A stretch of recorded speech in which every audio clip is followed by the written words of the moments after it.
السلام عليكم، مرحبا بكم معايا فيديو جديد. معكم كريمه، كنتمنى تكونوا بخير وعلى خير. اليوم ان شاء الله غادي نشارك معكم بيني بدون بيض بدون زبده، اقتصادي. وكما كتشوفوا معايا الشكل ديالو كيجي رائع بزاف، كيجي مقرمش من برا، وكما كتشوفوا القوام ديالو من داخل كيجي قطني ورائع بزاف. كنتمنى انكم تتابعوا معايا الفيديو من الاول حتى الاخير ان شاء الله باش ينجح معكم بواحد العجين اللي هي قطنيه واخا بلا بيض وبلا زبده، ولكن صدقوني هاد العجين ناجح 100%. كنتمنى انكم تتابعوا الفيديو وتبارطاجيو مع الاصدقاء والاحباب ديالكم، وكذلك ما تنساوش يجي من الفيديو وبارطاج مع العائله والاصدقاء ديالكم. كما كتشوفوا معايا كيجي واحد البيني اللي هو قطني من داخل، واحد العجينه كما قلت لكم قطنيه غزاله بزاف. ان شاء الله اذا تبعتوا معايا المراحل غادي ينجح معكم 100%. وبالخصوص دابا حاليا فصل الصيف، يعني حنا داخلين على الصيف والحراره، كنبغيو بحال هاد الوصفات هادو وفي نفس الوقت يعني كيوجدوا دغيا، يعني ما كيديوش واحد الوقت بزاف. ندوزو للمقادير وطريقه التحضير في نفس الوقت. بسم الله على بركه الله. غادي نبداو في المقادير. غادي نحتاجوا معلقه كبيره ديال الخميره ديال الخبز، سواء المعجونه او الفوريه. اذا كان الجو بارد غادي تعملوا معلقه ونصف. هنا درت معلقه كبيره ديال السكر فقط. هنا عندي لاغوم ديال الفاني، اذا ما كانش عندكم هذه مهم تستعملوا اي فاني عندكم، ضروري تستعملوا الفاني لان الفاني كيعطي واحد النكهه مميزه. هنايا ضفت كاس ونص ديال الحليب يكون دافي، ممكن انكم تعملوا خليط ما بين الحليب والماء ماشي مشكل. كاس ونص ما يعادل 300 ملل ديال الحليب، ممكن كما قلت لكم تخلطوا ما بين الحليب والماء، يعني ماشي اشكال بصفه نهائيا. هنا صافي غادي نخلطوا هاد الخميره شويه. كما قلت لكم دابا فصل الصيف يعني دغيا دغيا كتختمر، اذا كان الجو بارد من الاحسن خليوها تفاعل شويه. هنا غادي نضيفوا 4 كاس ديال زيت المائده، يعني كما شفتوا معايا بالكاس ديال العنبه كنعبر، وكذلك غادي نخلط. وهنا غادي نضيف الدقيق. بالنسبه للدقيق عندي دقيق الابيض اللي هو الفرص او الفرينه، انا عبرت 400 غرام ما يعادل 4 الكيسان. الدقيق هو هذا كما كتشوفوا معايا، الدقيق الرطب. استعملوا اي نوع ديال الدقيق، اهم حاجه كيكون الدقيق رطب وفي نفس الوقت يعني كيكون اللون ديالو ابيض باش كتعطيكم نتيجه مزيانه. وضفت شويه ديال الملح راه دازت من قبل. وهنا صافي غادي نبقى نخلط وغادي نبقى نضيف الدقيق شويه بشويه، ما نضيفوش الكميه كامله. دائما واخا نعطيكم العبار ديال الدقيق يعني بالضبط، ولكن دائما الدقيق كيختلف من نوعيه لنوعيه. واخا انا كما قلت لكم يعني شحال مره كنقول لكم انا كنخدم دائما بنفس النوعيه، ولكن ماشي دائما كيدخل لي نفس الكميه ديال الدقيق. هنا صافي كما كتشوفوا غادي نعمل على سطح العمل، غادي ندلكها شويه العمل عفوا، غندلكها شويه واحد 2 دقائق حتى 3 دقائق. بالنسبه للكميه ديال الدقيق بقات لي منها واحد الكميه قليله، انا غادي نوريكم شحال. صافي كما كتشوفوا ضروري انكم تدلكوها حتى كتحصلوا على واحد العجينه اللي كتكون رطبه في نفس الوقت، يعني ما كتلتصقش في اليدين وماشي قصحه، يعني كتكون مجموعه العجين ديالها. شوفوا معايا هنايا يعني ما كتلتصقش في اليدين بصفه نهائيه، وفي نفس الوقت يعني مدلوكه. ضروري انكم تدلكوها واحد 2 دقائق 3 دقائق. اللي عند العجانه تعملها في العجانه. صافي كما كتشوفوا الكميه ديال الدقيق اللي بقات لي هي هذه، واحد 4 كاس ديال الدقيق هو اللي شاط لي.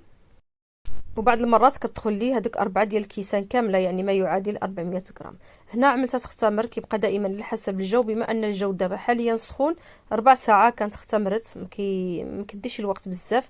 وضروري تختمر في الاول يضاعف الحجم ديالها. عاد مباشره غادي ندوزو نحيدو من الهواء اللي كيكون فيها، نخليوها واحد غير ثواني هكذا ونرجعوا نطلقوها. غادي نرشوا شويه ديال الدقيق على سطح العمل، غادي نطلقوها السمك ديالها خلي واحد نص سنتيم. اللي كيبغي البيني يكون غليظ شويه، يعني بحال البيني ديال برا او بحال الدونات، لان هذا كيجي على شكل دونات كيكون شويه غليظ بحال هذا الشكل هذا. كيكون السمك ديالو شويه غليظ ماشي بحال البيني العادي، البيني كيجي شويه رقيق. صافي انا جبت هاد القطعه هذه اللي العبار ديالها 8 سنتيم. صراحه هاد العبار كيجي مضبوط، يعني من الاحسن ما تعملوش كبير بزاف وما تعملوش صغير على هذا القياس هذا. ما كانش عندكم صافي شوفوا القياس اللي عندكم في الدار. شوفوا الكاس اللي غادي يكون مثلا شويه كبير هو اللي غادي تقدروا تطبعوا به. هنا هاد الزوائد غادي نعجنهم، ماشي غادي نعجنهم، غادي نجمعهم وغادي نخليهم يرتاحوا ونعاود نخدم بهم. وجبت هاد القمع هذا هو اللي باش غادي نشكل هذيك الحفره في الوسط. بالنسبه لهادو اللي كيشيطوا هادو كنقليهم بوحدهم، نتوما غادي تشوفوا معايا الشكل ديالهم في الاخير كيجيو مزيونين بزاف. صافي هنا غادي نستمر حتى غادي نسالي الكميه اللي عندي، وفي نفس الوقت الكميه اللي عندي اخرى ديال العجين خليتها ترتاح. انا قطعت هاد الورق ديال الطبخ على شكل على شكل مربع، وغادي نوضعهم فيها ونخليهم يختمروا في هاد الكويقطات هادو. حتى كيتضاعف الحجم ديالهم. عفوا، هنايا في هذه المرحله ما كيديوش الوقت بزاف، بالخصوص في فصل الصيف 5 دقائق كيكونوا اختمروا. بالنسبه لهذا ورق الطبخ يعني انا كنخليه فيه. شوفوا معايا الطريقه انا كيفاش غادي نحيدو بكل سهوله. كيتحيد. علاش انا عملت هاد الكويغطات هادو؟ كيبقاو محافظين على الحجم ديال البيني او الدونات، وكذلك على الشكل ديالهم.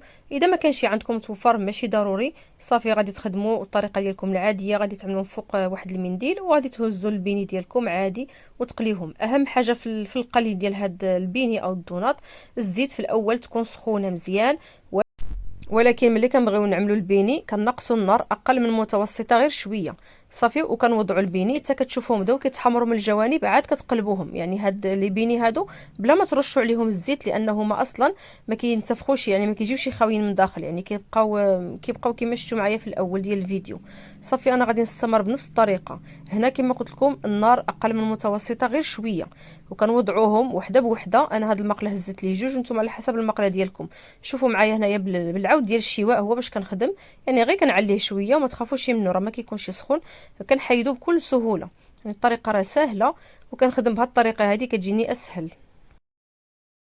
وكما قلت لكم حتى كتشوفوا الجوانب بداو كيتحمروا بحال هذا الشكل هذا، كتقلبوا مباشره وكتحصلوا على هذا اللون هذا الذهبي، سواء من الاسفل سواء من الفوق، يعني كتحصلوا على لون واحد. كنتمنى الفيديو تكونوا استفدتوا منه وتستفدوا من هذه النصائح، لان حتى الطريقه ديال القلي ديالهم حتى هي مهمه. وانا كنخدم بهذا العود ديال الشواء كيجيني اسهل، حسن ما نخدم مثلا بالفرشيطه او لما تنخدم بشي حاجه اخرى. هاد الطريقه كتجيني اسهل، دغيا دغيا كنقلبهم. حتى بالنسبه لهذاك الورق الطبخ يعني كيتحيد معايا بكل سهوله. وكما قلت لكم بالنسبه لورق الطبخ ماشي ضروري. صافي غادي نستمر بنفس الطريقه حتى نسالي الكميه اللي عندي كامله. وبالنسبه اذا كان فصل الشتاء يعني المره الثانيه كيتعطلوا ما بين 10 دقائق حتى لربع ساعه، لان هذا الفيديو كل واحد فوقاش غيشوفوه. كاين اللي غادي يشوفوه دابا يعني غنزلوا دابا في الصيف، وكاين اللي غيشوفوه في فصل الشتاء. يعني احترموا حتى الوقت ديال الاختمار ديالهم، حتى هو مهم جدا. صافي كما كتشوفوا معايا راه الطريقه سهله. هذه كانت باقي شويه ما تحمرتش، يعني حتى كتشوفوهم تحمروا وتحصلتوا على داك اللون الذهبي. وكما كتشوفوا هذا هو الشكل ديالهم. واحد الحاجه مهمه بالنسبه للسكر، اذا بغيتوه يلصق معكم ماشي مباشره، يعني البيني باقي سخون غادي تعملوه في السكر، لا كتخليوه ينشف وفي نفس الوقت كتخليوه يبرد شويه، يعني ماشي حتى كيبرد مره بصفه نهائيا، غير يبرد، ما كيبقاش يديك سخون طايب يعني حتى كيحرق لكم يدكم. من بعد عاد كتعملوا فيه السكر. السكر دائما كيبقى اختياري، غير باش كيلصق معكم السكر. كما كتشوفوا معايا راه كيلصق السكر بكل سهوله، لان الا عملتوه باقي سخون هذاك السكر غادي يذوب في البيني، لان كيكون باقي فيه الزيت وكيكون باقي سخون بزاف، السكر غادي يذوب تماما. صافي كما كتشوفوا كنحس بها تفات شويه، عاد كنرش عليها السكر. وكما قلت لكم بغيتوا تعملوا لهم السكر يعني كيف ما عملت انا، بغيتوا تزينوهم بالشوكولا كتذوبوا الشوكولا ديالكم عادي، كتضيفوا لها شويه ديال الزيت وكتغطسوا البيني كذلك، كتخليهم يدفوا شويه، عاد كتزينهم بالشوكولا. كيبقى دائما حسب الرغبه ديالكم بالنسبه للتزيين. كما كتشوفوا هذا هو الشكل ديالهم، كيجيو رائعين بزاف وما تخافوش منهم، راه كيجيو قطنيين من داخل واخا كيبانوا لكم غلاطين، لان هذا هو الشكل ديالهم. يعني هكذا كيكونوا، ما كيكونوش رقاقين بزاف. يعني كنتمنى انكم تكونوا استفدتوا من هذا الفيديو. شوفوا معايا كيجي واحد لي بيني رائع بزاف، يعني واخا كما قلت لكم بدون بيض وبدون زبده، ولكن راه ناجحين 100%. عملت معكم واحد الكميه قليله باش كل وحده تقدر توجدها. كما كتشوفوا هادو اللي كيشيطوا لي من هذيك الحفر اللي كيبقاو لي في الوسط، حتى هما كنعاودو نقليوهم، وحتى هما يا اما كتزينوهم بالشوكولا يا اما كتعملوهم السكر، يعني كيبقى دائما حسب الرغبه ديالكم، يعني حتى حاجه ما كتضيع. هنا كما كتشوفوا هذا هو الشكل النهائي ديالهم، كيجي واحد اللي بيني كما قلت لكم رائع بزاف. كنتمنى انكم تجربوه وتستافدوا من هذا الفيديو هذا. شوفوا معايا القوام ديالو من داخل، كما قلت لكم كيجي قطني وكيجي خفيف من داخل. الفيديو راه واضح كلشي باين قدامكم، القوام ديالها كيجي رائع بزاف، كيجيو خفافين. كنتمنى انكم تجربوهم، تبارطاجيو الفيديو مع الاصدقاء والاحباب ديالكم. طبعا اذا عجبكم الفيديو هنا غادي نكون وصلنا اخر الفيديو، غادي نخليكم مع الفيديو. الى اللقاء مع وصفه اخرى ان شاء الله.